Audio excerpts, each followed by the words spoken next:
আবু আব্দুল্লাহ ডাক দিয়া কয়, আপনি কালামে পাক দিয়া কি করবেন? বলে, আমি তেলাওয়াত করব। আমার কাছে কোরআনে কারীম নাই, আমার একটা কোরআনে কারীম প্রয়োজন।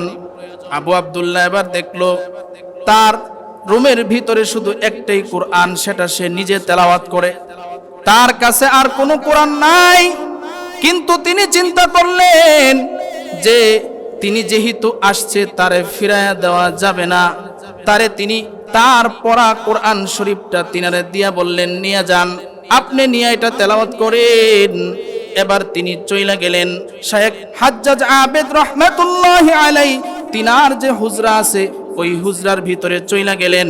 আবু আব্দুল্লাহ তিনি তো ইমাম সাহেব, জোহরের নামাজ পড়াইলেন, তিনি নামাজের মধ্যে আসলেন না। আসরের নামাজ পড়াইলেন, ওই আবেদ নামাজের মধ্যে আসলেন না। মাগরিবের নামাজ পড়াইলেন, ওই আবেদ নামাজের মধ্যে আসলেন না। এবার আবু আব্দুল্লাহ চিন্তা করলেন, তিনি তো আল্লাহর একজন বড় বুজুর্গ বান্দা, তিনি একজন আবেদ, তিনি কেন নামাজের মধ্যে জামাতে শরীক হয় নাই? তার কি সমস্যা হয়েছে? এবার তিনি এশারের নামাজও পড়াইলেন, দেখলেন না এশারের নামাজে আসে নাই। এবার তিনি এশারের নামাজ আদায় করে তার হুজরার ভিতরে চলে গেলেন। হুজরার কাছাকাছি যখন গেলেন, যায়া দরওয়াজার মধ্যে তিনি দাঁড়ায়া সালাম দিতেছেন, কারণ কারো বাড়ির সামনে গিয়া আগে সরাসরি ঢুকা যাবে না, নিয়ম হচ্ছে দরজার সামনে দাঁড়ায়া আগে সালাম দিতে হয়। ইন্নানি আনাল্লাহু লা ইলাহা ইল্লা আনা ফা'বুদনি ওয়া আকিমিস সালাতা লিযিকরি। وقال النبي صلى الله عليه وسلم لا إله إلا الله دخل الجنة أو كما قال النبي عليه الصلاة والسلام صدق الله مولانا العظيم وصدق رسوله النبي الكريم ونحن على ذلك من الشاهدين والشاكرين والذاكرين والحمد لله رب العالمين।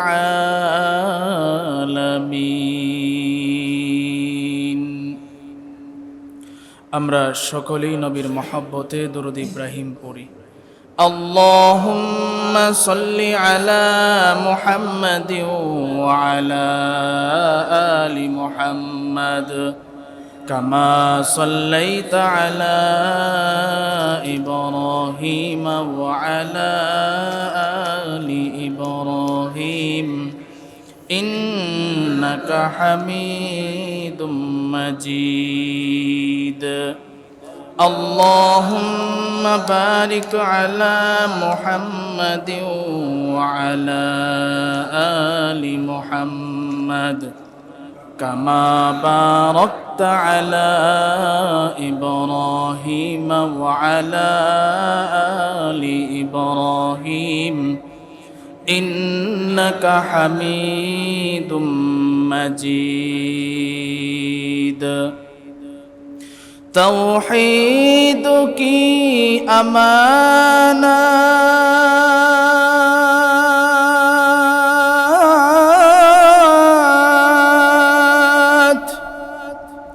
سینوں میں ہے ہمارا،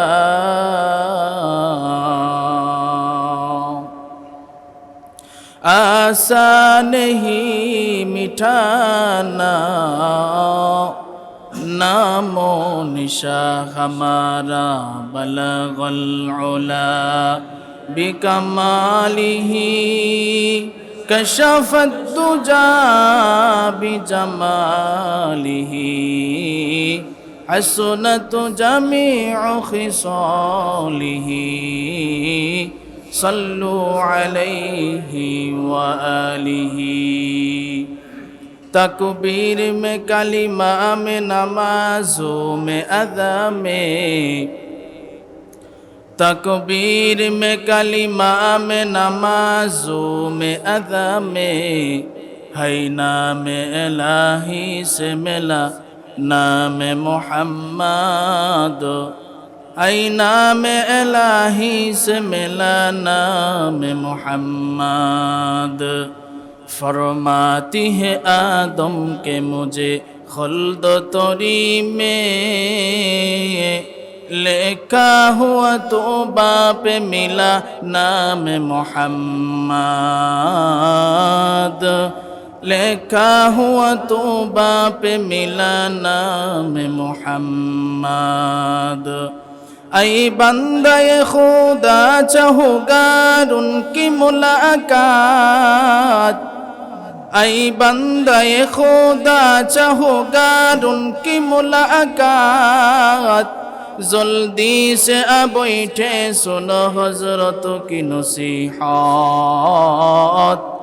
जल्दी से अब बैठे सुनो हजरत की नसीहत अल्हम्दुलिल्लाह আল্লাহ পাকের দরবারে লাখো কোটি শুকর যে মহান রব্বুল আলামিন আমাদেরকে ভালোবেসে মহব্বত করে আদর করে মায়া করে পবিত্র জুমার দিনে মসজিদে আসার বসার এবং কোরআন হাদিসের আলোকে কিছু কথা আমাকে বলার এবং আপনাদেরকে কিছু কথা শোনার তৌফিক দান করেছেন। এই জন্য আমরা সকলেই শুকরিয়া আদায় করি, বলি আলহামদুলিল্লাহ। শুকরিয়া আদায় করলে খুশি হন কে? আরো জোরে আওয়াজ দিয়া বলেন। আজকে আমাদের মতো কত মানুষ এই টাইমে এই সময়ে চুরি করতেছে, জিনা করতেছে, বেবিচারে লিপ্ত আছে না নাই? আমাদের মতো কত মানুষ রাস্তাঘাটে ঘোরাফেরা করতেছে। আমাদের মতো কত মানুষ আজকে বিভিন্ন হসপিটালের বেডে শুয়ে আছে। আমাদের মতো কত মানুষ জেলখানায় বন্দি আছে না নাই? আল্লাহ রাব্বুল আলামিন আমাদেরকে দয়া করে মায়া করে আল্লাহর ঘর মসজিদে আনছেন। এই জন্য আমরা আবারও শুকরিয়া আদায় করি, বলি আলহামদুলিল্লাহ। আমি আপনাদের সামনে পবিত্র কালামে পাক থেকে সূরা তহার 14 নম্বর আয়াতে কারিমা তেলাওয়াত করেছি এবং রসুলের অসংখ্য অগণিত হাদিস থেকে এক টুকরা হাদিস তেলাওয়াত করেছি। আল্লাহ রাব্বুল আলামিন যদি তৌফিক দেয় এই আয়াত এবং হাদিসের আলোকে আলোচনা করব ইনশাআল্লাহ। মুহতারাম হাজিরিন, আমরা এখানে যারা আসছি আমরা সকলেই হইলাম আল্লাহ তাআলার গোলাম। কথা ঠিক না বেঠিক? আমরা কোনো মানুষের গোলাম নই। আমরা কার গোলাম? আল্লাহর গোলাম। সুতরাং সবসময় এটা মনে রাখতে হবে, যেহেতু আমরা আল্লাহর গোলাম, সুতরাং মানুষের গোলামি করব না, গোলামি করব হলো আল্লাহর। কথা ঠিক না? আল্লাহর গোলামি করব। তবে একজন আরেকজনকে মানা এটা নবীজির সুন্নত। ছোটরা বড়দেরকে সম্মান করবে, বড়রা ছোটদেরকে আদর করবে, যারা আলেম না তারা আলেমদেরকে তাওজিম করবে, সম্মান করবে। রাসূল বলছেন, যদি কোনো ব্যক্তি আলেমদেরকে তাওজিম না করে তাহলে সে আমার উম্মতের মধ্যেই গণ্য হবে না। তাহলে চিন্তা করেন কত বড় কঠিন কথা। এই যে অবস্থা আমাদের, এই জন্য আমাদের এটা স্মরণ রাখতে হবে যে আমরা গোলাম হইলাম আল্লাহর, আর গোলামি করব আল্লাহর, হুকুম মানব আল্লাহ। কোনো মানুষ যদি কোরআন সুন্নাহর বাহিরে আমাকে কোনো কিছু আদেশ করে সেটা আমার মানা যাবে না। নবীজি বলছে, এমনকি তোমার মা বাবাও যদি হয়, তোমার উস্তাদেও যদি হয়, কিংবা কোনো আলেমও যদি হয়, কারণ আলেমদেরকে শয়তান ধোঁকা দিতে পারে কি পারে না? যদি হয় যে আমি আল্লাহর হুকুমের বাইরে কোনো আদেশ করছি, সেটা মানা যাবে না। আর সেটা যদি আমি না মানি তাহলে কি আমার বেয়াদবি হবে? না, কারণ আল্লাহর হুকুম আগে, আল্লাহর যে বিধিবিধান আছে, হুকুম আহকাম আছে, এটা হইল আগে। মানুষের কোনো বিধিবিধান, হুকুম আহকাম, আল্লাহর হুকুমকে ওভারটেক করে এগুলা মানা যাবে না। রাসূলরা তাদের উম্মতদেরকে এই দাওয়াত দিছেন, একমাত্র আমাদের মালিক হলেন আল্লাহ। সেই আল্লাহর গোলামি করতে হবে, সেই আল্লাহর দাসত্ব করতে হবে। সেই একই মেসেজ ছিল আপনার আমার নবী হযরত মুহাম্মদুর রাসূলুল্লাহ সাল্লাল্লাহু আলাইহি ওয়াসাল্লামের মেসেজ এটাই, লা ইলাহা ইল্লাল্লাহু মুহাম্মাদুর রাসূলুল্লাহ। নবীজি বলছেন, যে ব্যক্তি এই কালিমা পড়বে, লা ইলাহা ইল্লাল্লাহু মুহাম্মাদুর রাসূলুল্লাহ, আল্লাহ তাআলা তাকে জান্নাতে প্রবেশ করায় দিবেন ইনশাআল্লাহ। এই কালিমা শুধু পড়ছি, এতেই কি আমাদের কাজ শেষ? না আরো কাজ আছে? মুফাসসিরিনে কেরাম বলেন, যারা হাদিস বিশারক তারা বলেন, মুহাদ্দিসিনে কেরাম বলেন যে এই কালিমার তিনটা কাজ। কয়টা কাজ? খুব খেয়াল করেন। একটা হইল মুখে স্বীকার করা, আমি পড়েছি লা ইলাহা ইল্লাল্লাহ, আমি পড়েছি। শুধু আমি পড়েছি এটার মধ্যে ক্লান্ত হইলে চলবে না, আবার এই কথাটা অন্তরে বিশ্বাস করতে হবে যে আমার আল্লাহ হলেন এক এবং আমার নবী হযরত মুহাম্মাদুর রাসূলুল্লাহ। অন্তরে বিশ্বাস করলাম, শুধু তাও হবে না। 3 নাম্বার কাজ হইল এটা বাস্তবে প্রয়োগ করতে হবে। এখন বলবেন যে হুজুর বাস্তবে কিভাবে প্রয়োগ করব? এর মাপকাঠি হলো নবী বলেন, তারাকতু ফিকুম আমরাইন লান তাদিল্লু মা তামাসসাকতুম বিহিমা কিতাবাল্লাহি ওয়া সুন্নাতা রাসূলি। রাসূল বলেন বাস্তবে এটার মানার সিস্টেম হইল কোরআন এবং সুন্নাহ। তোমরা যদি কোরআন এবং সুন্নাহ অনুযায়ী চলো তাহলে এই কালিমার বাস্তবে তোমার মানা হবে, আর মানতে যদি পারো তো দাখলাল জান্নাহ, ডাইরেক্ট জান্নাত। তাহলে দেখেন এখানে আমরা যারা আছি এবং প্রত্যেক জুমায় আপনারা যারা আমার এখানে আসেন, আমার খুতবা শুনেন, আলোচনা শুনেন, বাহিরে অনেক মা বোনেরাও শুনেন আলহামদুলিল্লাহ। এরপরে আবার সরাসরি ইন্টারনেটেও এইগুলা আলোচনা অনেকেই শুনে, জুমার সময় তো শুনে না, পরবর্তীতে শুনে। তাহলে শুনেন, এই যে বিষয়গুলো আমি আপনাদের সামনে উপস্থাপনা করি, একটাও তো আমার নিজের বানানো নয়। আমার নিজের বানানো না, আল্লাহর কোরআন এবং হাদিস থেকে আমি আপনাদেরকে শুনাই। কিন্তু ভাই ভালো করে একটা কথা মনে রাখবেন, এই কথাটা একবারে গভীরভাবে বুঝেন। আল্লাহ যদি কোনো বান্দার প্রতি নারাজ হয়, আল্লাহ যদি কোনো বান্দার প্রতি কি হয়? নারাজ হয়, খুব খেয়াল করেন, তাহলে আল্লাহ তাআলা ওই বান্দাকে কোনো কষ্ট দেন না। কষ্ট বলতে আমি বুঝাচ্ছি তার রিজিক, তার চলাফেরা, তার খাবার দাবার, তার এভরিথিং সবকিছু আল্লাহ তাআলা দেন। কিন্তু আল্লাহ আমার উপরে নারাজ হইছে আমি বুঝবো কিভাবে? আমার বাড়ি গাড়ি আছে, আমার টাকা পয়সা আছে, আমার সব কিছু আছে, তাহলে কি আমি বুঝবো যে আল্লাহ আমার প্রতি খুশি? না না, আল্লাহ আমার প্রতি খুশি না বুঝবো কিভাবে? আল্লাহ যখন বান্দার প্রতি খুশি না হয় তখন বান্দার সেজদা দেওয়ার নেয়ামতকে আল্লাহ উঠায় নিয়ে যায়। আল্লাহ বান্দার সেজদা দেওয়ার নেয়ামতকে উঠায় নিয়ে যায়। দেখবেন অনেক মানুষ আছে যারা সব কিছু তাদের আছে, কিন্তু বৎসরে একটা দিনও এমন হয় না যে তারা রবের কুদরতি পায়ে সেজদা দিবে। এরকম লোক আছে না নাই? তাহলে বুঝেন, আমি কিন্তু নবীর হাদিস বলতেছি। তাহলে আপনি বুঝেন আপনার সব আছে, কিন্তু আল্লাহর কুদরতি পায়ে সেজদা দেওয়ার তৌফিক নাই। বুঝতে হবে আল্লাহ আপনার উপরে খুশি না, আল্লাহ আপনার উপরে খুশি না। কিন্তু আপনার কিচ্ছুই নাই, কিংবা কিছু আছে, কিন্তু আপনি রবের কুদরতি পায়ে সেজদা দিতে পারেন, আল্লাহর হুকুমটা মানতে পারেন। বুঝতে হবে না আমি তো রবের গোলামি করতেছি, রবের কুদরতি পায়ে সেজদা দেওয়ার তৌফিক তো পাইছি। বোঝা গেল না আল্লাহ আমার প্রতি রাজি খুশি, এটার আলামত যে আমি আল্লাহর কুদরতি পায়ে সেজদা দিতে পারতেছি। সুবহানাল্লাহ। তাহলে এখন বুঝেন, যারা এখানে আছেন বুঝেন, আমরা যে বারবার আপনাদেরকে বলি ভাই নামাজটা পড়েন, আল্লাহর হুকুম মতো চলেন। এখন আপনি এই হাদিস থেকে বুঝেন যে আল্লাহ যদি বান্দার উপরে নারাজ থাকে তাহলে সেজদা দেওয়ার নিয়ামত উঠায় নিয়ে যায়, সে সেজদা দিতে পারে না, সেজদা দিতে পারে না।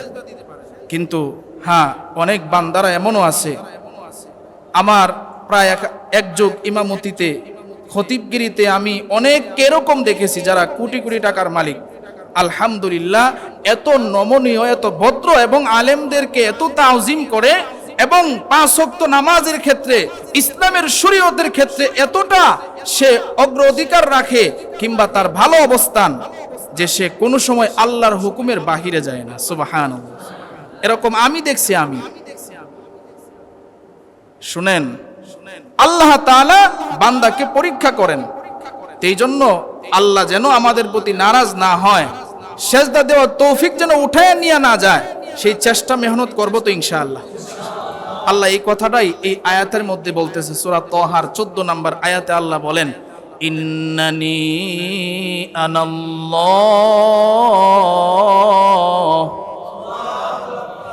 লা ইলাহা ইল্লা আনা ফা'বুদিনি ওয়া আকিমিস সালাতা লিযিকরি। আল্লাহ রাব্বুল আলামিন বলেন, আল্লাহ নিজে বলতেছেন, নিশ্চয় আমি আল্লাহ, আমি ছাড়া আর কোনো ইলাহ নাই। সুবহানাল্লাহ। কোন আল্লাহ ছাড়া আর কোনো ইলাহ আছে?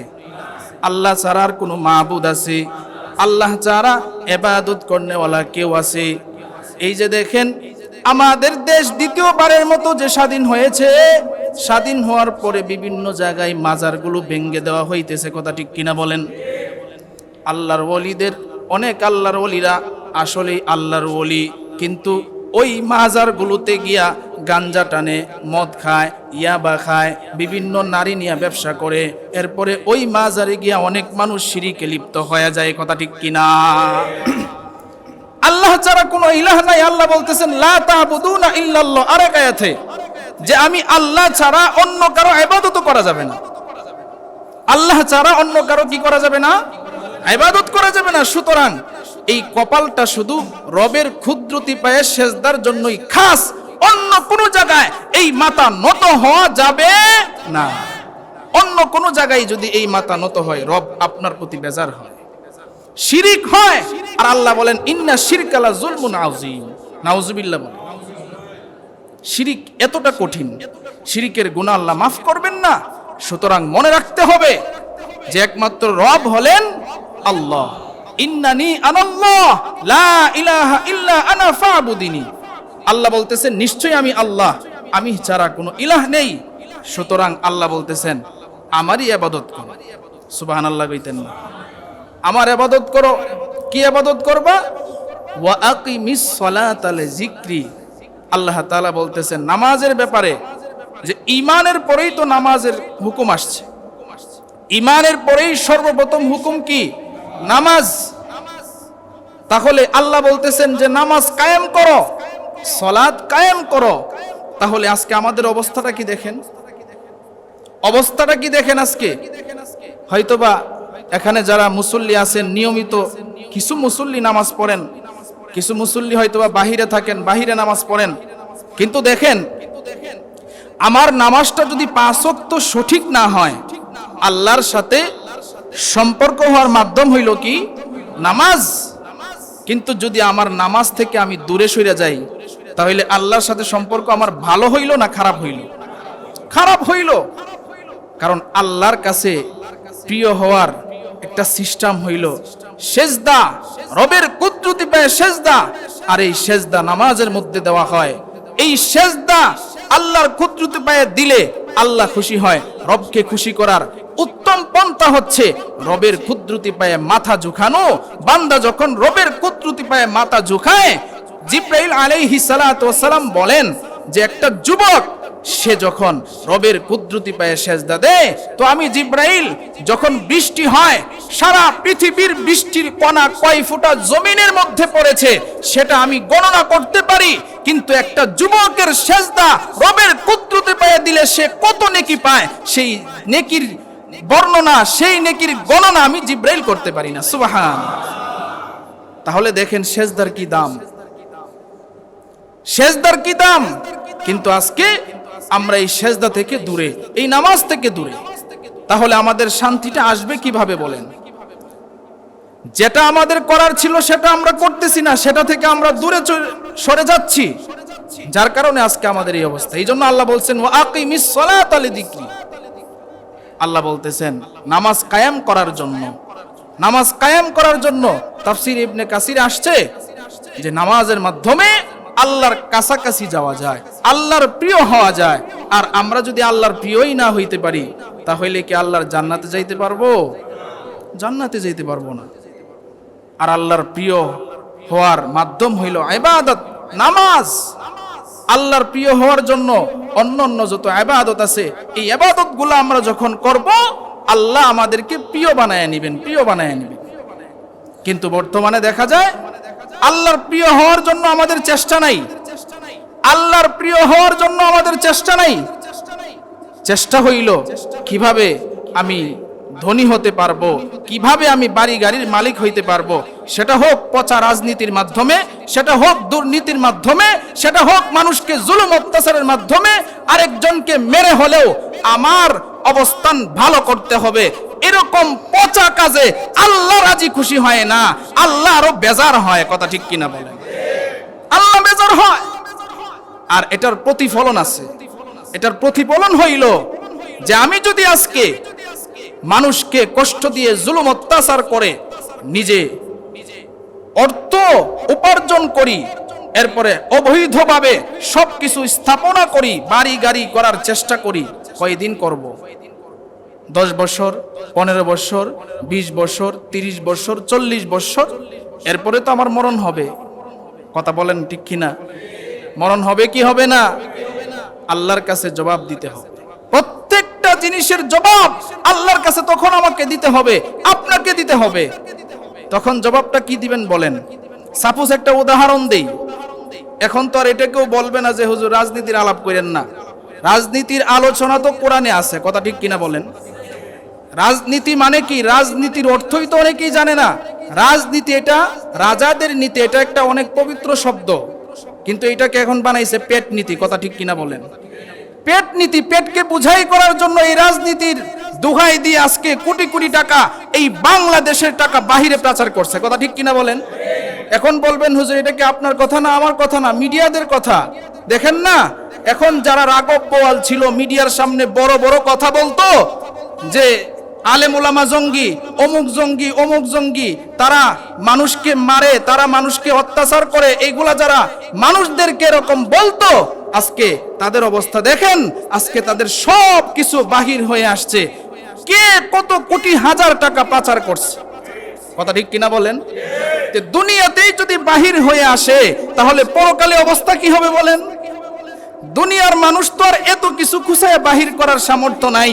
এরপরেও যদি যে 10-15 বছরের হিসাব কিছুটা হইলেও মোটামুটি ভাবে সত্য, এটা যদি প্রচার করতে পারে, বাহির করতে পারে, তাহলে বলেন যেই রব 24 ঘন্টা আমাদের দিকে কুদরতি চোখ দিয়া তাকায় রইছে, 2 কাঁধে ফেরেশতা আছে না নাই? ফেরেশতারা আমাদের সবকিছু লিপিবদ্ধ করতেছে। তাহলে সেই রবের কাছে আমাদের জবাবদিহিতা কি হবে বলেন? জবাবদিহিতা কি হবে বলেন? মেরে ভাই, খুব বোঝার চেষ্টা করেন। নিজেকে যদি রবের কাছে প্রিয় বানাইতে চান, তাহলে ইবাদত বন্দেগী ছাড়া বিকল্প আর কোনো রাস্তা নেই। আর যদি আপনি মনে করেন যে না, দুনিয়াতে সুখে থাকবো, যা মন চাই তা করবো, পরকালে যা হোক, এরকম কিছু লোক বলে কি বলে না? এমন কিছু লোক বলে যে পরকালে যা মন চাই তাই হোক, দুনিয়াতে আমি সুখে শান্তিতে থাকলেই হইল। কিন্তু না, এই কথাটা আপনার ভুল। আপনি ভুল পথে আছেন এবং শয়তান আপনাকে ধোঁকায় ফালায় রাখছে। আর এই কথাটা তখনই মানুষ বলে যখন তার সবকিছু হয়ে যায় কিন্তু রবকে ভুলে যায়। কিন্তু একজন মুমিন বান্দার জবান থেকে এই কথা আসতে পারে না যে না, আমার আল্লাহর হুকুম যেইভাবে আছে সেইভাবেই আমি কাজ করব, এর বাহিরে আমি কাজ করব না। কথা ঠিক না বে ঠিক বলেন? এই জন্য ভাইয়েরা আমার, আমরা তো ইতিহাস আপনাদেরকে এতদিন শুনাইছি, এখন আপনারা অনেকেই নিজের চোখে স্বচক্ষে দেখছেন যে ব্যক্তি খারাপ করে, অন্যায় করে, জুলুম করে, ক্ষমতার অপব্যবহার করে, তাদের অবস্থা কি হয়। তাদের বেহায়া এবং নির্লজ্জতার সাথে তাদের পতন হয় আমরা চোখে দেখেছি। সুতরাং দুনিয়ার অবস্থা যদি এমন হয়, রবের কাছে অবস্থা আরো ভয়াবহ হবে। সুতরাং এই জন্য আমাদের এক্ষুনি হুঁশিয়ার হওয়ার দরকার। কথা ঠিক কিনা বলেন? এই ইতিহাস থেকে অতীতে যাতে আমরা ভালো হয়ে চলতে পারি এটা আমরা ফিকির করব, আর রবের কাছে কিভাবে প্রিয় হওয়া যায় সেই চেষ্টা আমাদের করতে হবে। এই জন্য আল্লাহ বলেন, ইন্নানি আনাল্লাহ লা ইলাহা ইল্লা আনা ফা'বুদনি ওয়া আকিমিস সালাতা লিযিকরি। আল্লাহ তাআলা বলছেন, নিশ্চয় আমি আল্লাহ ছাড়া আর কোনো ইলাহ নাই, আমি একমাত্র ইলাহ, আমি ছাড়া আর কোনো রব নাই, আর কোনো ইবাদত করনেওয়ালা নাই, আমি একমাত্র রব। আর আমাকে মানতে হবে, আমার ইবাদত বন্দেগী করতে হবে, নামাজ পড়তে হবে, রোজা রাখতে হবে, যাকাত দিতে হবে, হজ করতে হবে, যত ধরনের আমি আল্লাহর হুকুম হাকামগুলো আছে এগুলো মানতে হবে। আর যদি মানো, ঈমানকে যদি খাঁটি করতে পারো, রাসূল বলেন লা ইলাহা ইল্লাল্লাহ দাখালাল জান্নাহ, মরতে দেরি হবে, জান্নাতে যাইতে দেরি হবে না। এই জন্য ভাইয়ারা আমার, আমরা আল্লাহর কাছে প্রিয় হওয়ার চেষ্টা করি। এই জন্য দেখেন, এখন আপনারা বলবেন যে প্রিয় হওয়ার জন্য কি অনেক কিছু জানার দরকার? প্রিয় হওয়ার জন্য অনেক কিছু জানার দরকার না। আপনি আল্লাহর কাছে প্রিয় হওয়ার জন্য একবারে হাফেজ, মাওলানা, মুফতি হওয়ার শর্ত না। এতটুকু জানা শর্ত, যতটুকু আপনি দিনের উপরে চলা আপনার জন্য প্রয়োজন, এতটুকু যদি যাই না আপনি আমল করেন, আপনিও আল্লাহর অনেক বড় কাছাকাছি একজন বান্দা হইতে পারবেন। যেমন একটা কিতাবের মধ্যে আসছে, কিতাবটার নাম হইল সিফাতুল সফওয়া। এই কিতাবের মধ্যে একজন আবেদের ঘটনা আসছে। আবেদ কাকে বলা হয়? সে ইবাদত করতে করতে আবেদ হইছে, আল্লাহর কাছাকাছি গেছে, আল্লাহর প্রিয় হইছে। ওই আবেদের নাম ছিল শায়েখ হাজ্জাজ আবেদ রহমাতুল্লাহি আলাইহি। এই ঘটনাটা বর্ণনা করছেন হযরত ইবনুল জাওজি রহমাতুল্লাহি আলাইহি। ওনার কিতাবটা নামটা আমি বললাম, ওই কিতাবের মধ্যে উনি ঘটনাটা বর্ণনা করছেন। উনি বলতেছেন যে আবু আব্দুল্লাহ নামে একজন ওলি ছিল। তিনি শুধু ওলি ছিলেন না, মসজিদের ইমামও ছিলেন। সুবহানাল্লাহ বলেন, মসজিদের ইমামও ছিলেন। তো তিনি এই ঘটনাটা বলছেন যে উস্তাদজি এই অবস্থা। কি অবস্থা? বলে যে শায়েখ হাজ্জাজ রহমাতুল্লাহি আলাইহি তিনি আমার এলাকায় আসছেন। আসার পরে একদিন তিনি আমার মসজিদের সামনে এসে হাজির হইছে। মসজিদের সামনে এসে হাজির হওয়ার পরে তিনি আমারে বলতেছে, এই আবু আব্দুল্লাহ, আপনার কাছে আমি একটা জিনিস চাই। বলে কি জিনিস? বলে আপনার কাছে কি রবের কালাম হবে? সুবহানাল্লাহ কইতেন। আবু আব্দুল্লাহ ডাক দিয়া কয়, আপনি কালামে পাক দিয়া কি করবেন? বলে আমি তেলাওয়াত করব। আমার কাছে কোরআনে কারীম নাই, আমার একটা কোরআনে কারীম প্রয়োজন। আবু আব্দুল্লাহ এবার দেখলো তার রুমের ভিতরে শুধু একটাই কোরআন, সেটা সে নিজে তেলাওয়াত করে, তার কাছে আর কোনো কোরআন নাই। কিন্তু তিনি চিন্তা করলেন যে তিনি যেহেতু আসছে, তারে ফিরাইয়া দেওয়া যাবে না। তিনি তার পড়া কোরআন শরীফটা তিনারে দিয়া বললেন, নিয়ে যান, আপনি নিয়ে এটা তেলাওয়াত করেন। এবার তিনি চইলা গেলেন শায়েখ হাজ্জাজ আবেদ রহমাতুল্লাহি আলাইহি তিনার যে হুজরা আছে ওই হুজরার ভিতরে চইলা গেলেন। আবু আব্দুল্লাহ তিনি তো ইমাম সাহেব, জোহরের নামাজ পড়াইলেন, তিনি নামাজের মধ্যে আসলেন না। আসরের নামাজ পড়াইলেন, ওই আবেদ নামাজের মধ্যে আসলেন না। মাগরিবের নামাজ পড়াইলেন, ওই আবেদ নামাজের মধ্যে আসলেন না। এবার আবু আব্দুল্লাহ চিন্তা করলেন, তিনি তো আল্লাহর একজন বড় বুজুর্গ বান্দা, তিনি একজন আবেদ, তিনি কেন নামাজের মধ্যে জামাতে শরীক হয় নাই? তার কি সমস্যা হয়েছে? এবার তিনি এশারের নামাজও পড়াইলেন, দেখলেন না এশারের নামাজও আসে নাই। এবার তিনি এশারের নামাজ আদায় করে তার হুজরার ভিতরে চলে গেলেন। হুজরার কাছাকাছি যখন গেলেন, যায়া দরওয়াজার মধ্যে তিনি দাঁড়ায় সালাম দিতেছেন। কারণ কারো বাড়ির সামনে গিয়া আগে সরাসরি ঢুকা যাবে না, নিয়ম হচ্ছে দরজার সামনে দাঁড়ায়া আগে সালাম দিতে হয়, আগে সালাম দিতে হয়। আবু আব্দুল্লাহ তিনি দরজার সামনে দাঁড়ায়া সালাম দিলেন 3 বার, কিন্তু কোনো উত্তর আসে না। তিনার মনের ভিতরে সন্দেহ লাগলো, কি ব্যাপার, ঘরের ভিতরে তিনি একা, আর কেউ তো নাই, কিন্তু তিনার ঘরের থেকে কোনো আওয়াজ কেন আসতেছে না। এবার তিনি কি করলেন, দরজা খুললেন, দরজা খুইলা ভিতরে ঢুকলেন। ভিতরে ঢুইখা দেখে আল্লাহর কালামে পাক বুকে নিয়া তিনি এরকম হেলান দিয়া চোখ বন্ধ করে শুয়ে আছি। এবার আবু আব্দুল্লাহ রহমাতুল্লাহি আলাইহির সন্দেহ হলো যে তিনি কি আসলে ঘুমাইতেছেন নাকি মারা গেছেন। এবার তিনি একদম মুখের কাছাকাছি গিয়া এরকম ভাবে ডাক দিলেন, না কোনো সারা শব্দ নাই। এবার তিনি এরকম চোখ খুললেন, দেখে না তার কোনো সারা শব্দ নাই। হাতের নাড় চেক করলেন, দেখে না তিনি দুনিয়াতে নাই, দুনিয়া থেকে বিদায় হয়ে গেছে। তিনি দুনিয়াতে নাই, দুনিয়া থেকে বিদায় হয়ে গেছে। আবু আব্দুল্লাহ তিনি শায়েখ হাজ্জাজ রহমাতুল্লাহি আলাইহির দিকে তাকায় চিন্তা করতেছেন, তিনার মৃত্যুটা কত সুন্দর। আমার কাছ থেকে সকালে তিনি কালামে পাক নিয়ে আসছে তেলাওয়াত করার জন্য।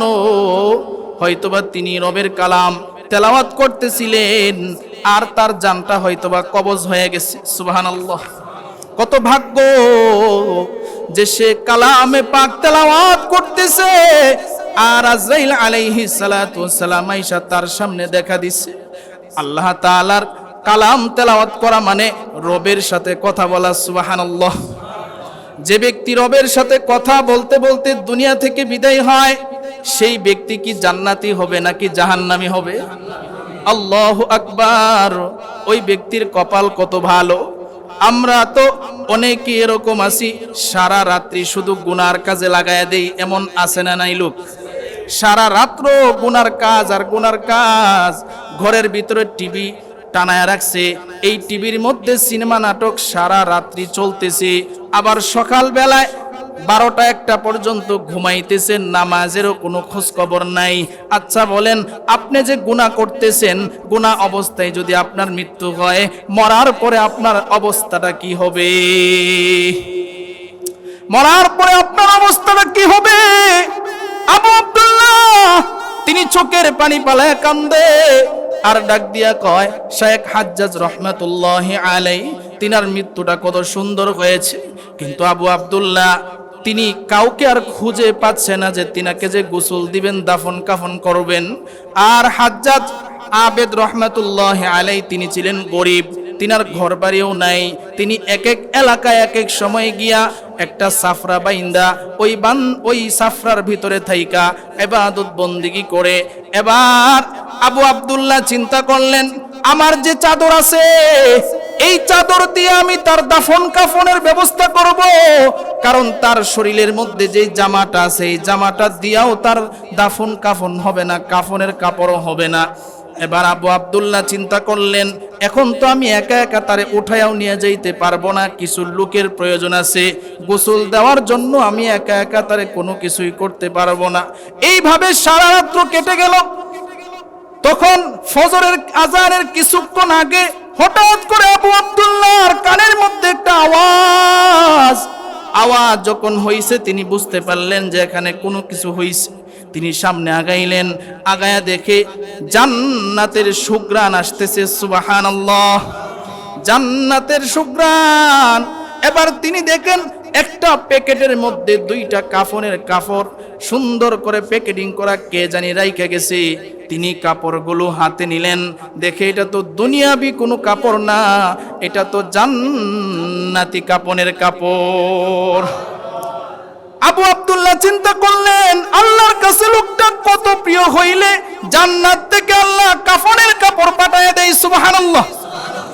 আবু আব্দুল্লাহ তিনার নামাজের সময় হয়ে গেছে, তিনাকে রাইখা তিনি মসজিদে চলে গেলেন। নামাজে যখন দাঁড়াইছেন, চিন্তা করতেছেন নামাজের পরে এলান দিবেন, মুসল্লিরা যেন তাকে কিছু সহযোগিতা করে, তাকে দাফন কাফন করার জন্য যেন মুসল্লিরা সহযোগিতা করে।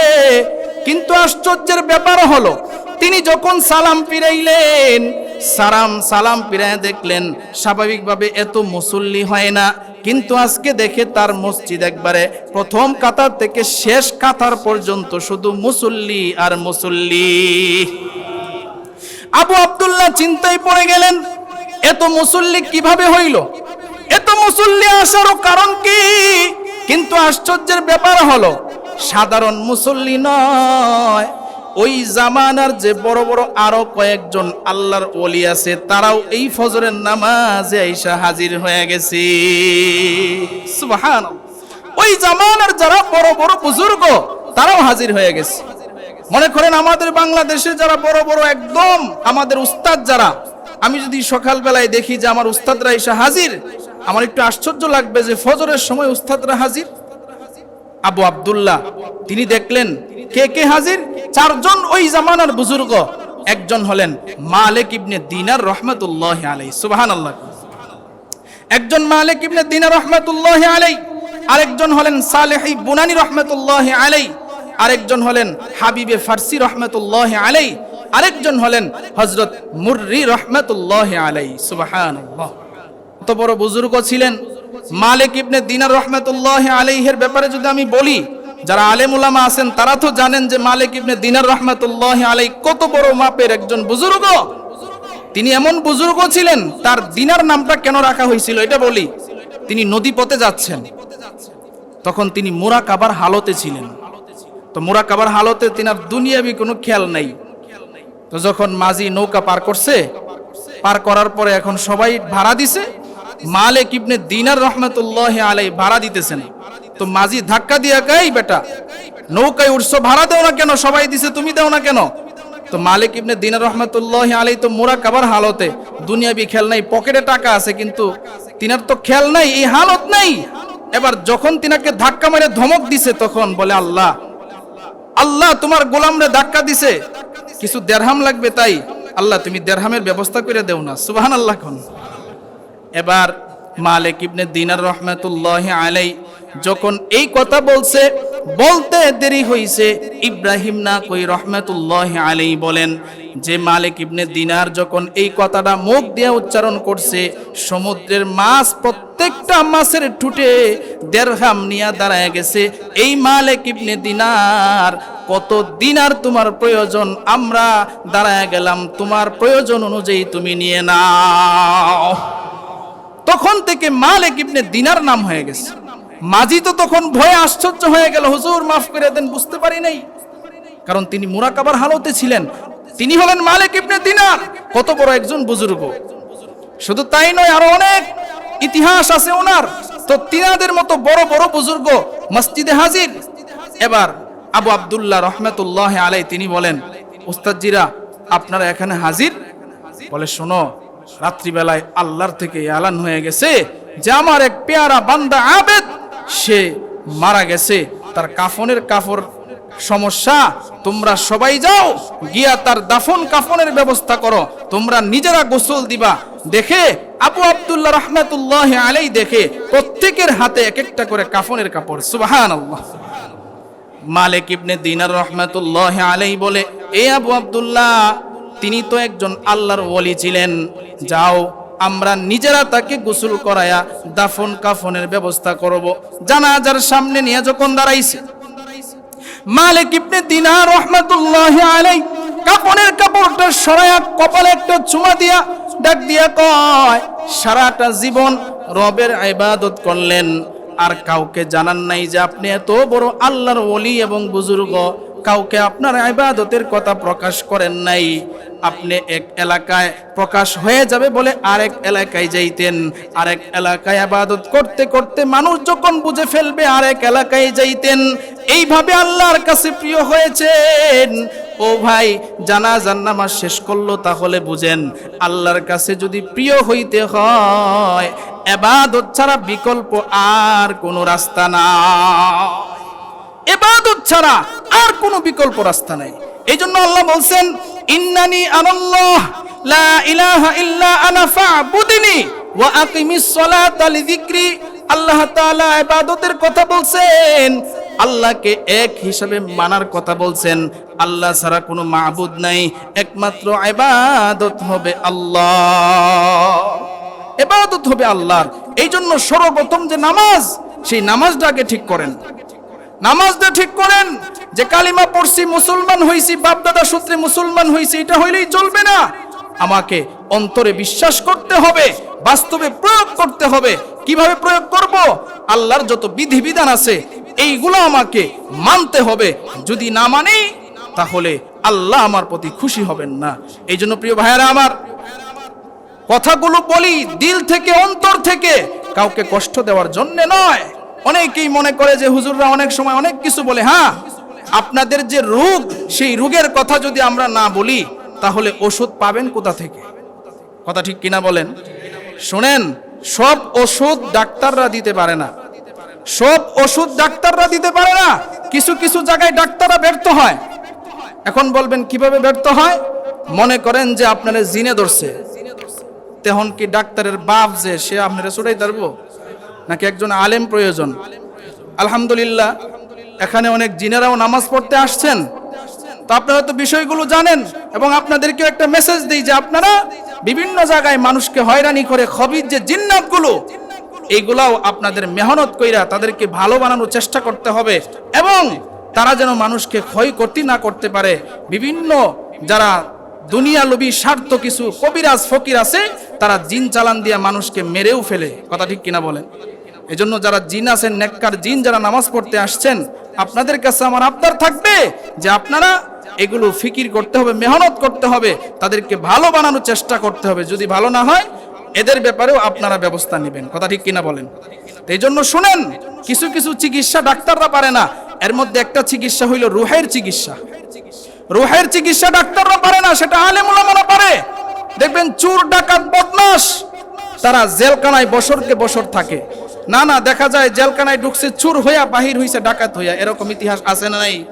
একজন আলেমের সহবতে যখন আসছে, একজন আলেমের কাছে যখন এসে তওবা করছে, কিংবা দাওয়াতের তাবলীগে গেছে, একজন পীর সাহেবের কাছে গেছে, তখন দেখা যায় কিছুদিন পরে দেখা যায় লোকটার মাথায় দাড়ি, লোকটার মাথায় টুপি, এরপরে মুখে দাড়ি, দেখা যায় লোকটার শরীরের মধ্যে নবীজির সুন্নতের ছোঁয়া পাওয়া যায়। ভাই কিভাবে হইল? বলে ভাই এক সিল্লা লাগাইছি। কি হইছে ভাই? একজন আলেমের কাছে গিয়া তওবা করছি, হুজুরের তত্ত্বাবধানে চলতেছি। কি হইছে ভাই? একজন পীর সাহেবের কাছে বায়াত হইছি। এইভাবে যখন রুহের চিকিৎসা আলেম ওলামা করে, কিংবা হুজুরের বয়ান শুনছিলাম, হুজুরের বয়ান শুই না দিল নরম হয়ে গেছে। এই যে রুহের চিকিৎসাটা, এটা দুনিয়ার কোনো ডাক্তার করতে পারে না। এই ডাক্তার, একমাত্র ডাক্তার হইল আল্লাহর রসুলের যারা নাইবে রসুল, ওলামায়ে কেরাম, তারাই একমাত্র রুহের চিকিৎসা করতে পারে। কথা ঠিক কিনা বলেন? এই জন্য দেখেন, কাউকে অপবাদ না দিয়ে আলেম উলামাদেরকে আপনাদের শত্রু মনে না করে নিজের জীবনটা কিভাবে ভালো করতে পারবেন, রবের কিভাবে প্রিয় হইতে পারবেন, সেই চেষ্টা, সেই মেহনত করেন। দুনিয়া কামানোর মেহনত বাদ দিয়া রবকে খুশি করার মেহনত করেন। দেখবেন এই দুনিয়ার কিছুদিন ক্ষমতায় থাকলে, ক্ষমতা সুইটা গেলে এরপরে যেমন বেইজ্জতি হওয়া লাগে, আল্লাহর কাছে প্রিয় হইলে এরকম বেইজ্জতি হওয়া লাগবে না। আল্লাহ কি করবে? ফেরেশতাদের মাধ্যমে আপনাকে সম্মান দিবে। কথা ঠিক কিনা বলেন? আল্লাহ তাআলা আমাদের সকলকে এইভাবে কথাগুলো বুঝে আমল করার তৌফিক দান করুক। ওয়া আখিরি দাওয়ানা আলহামদুলিল্লাহ।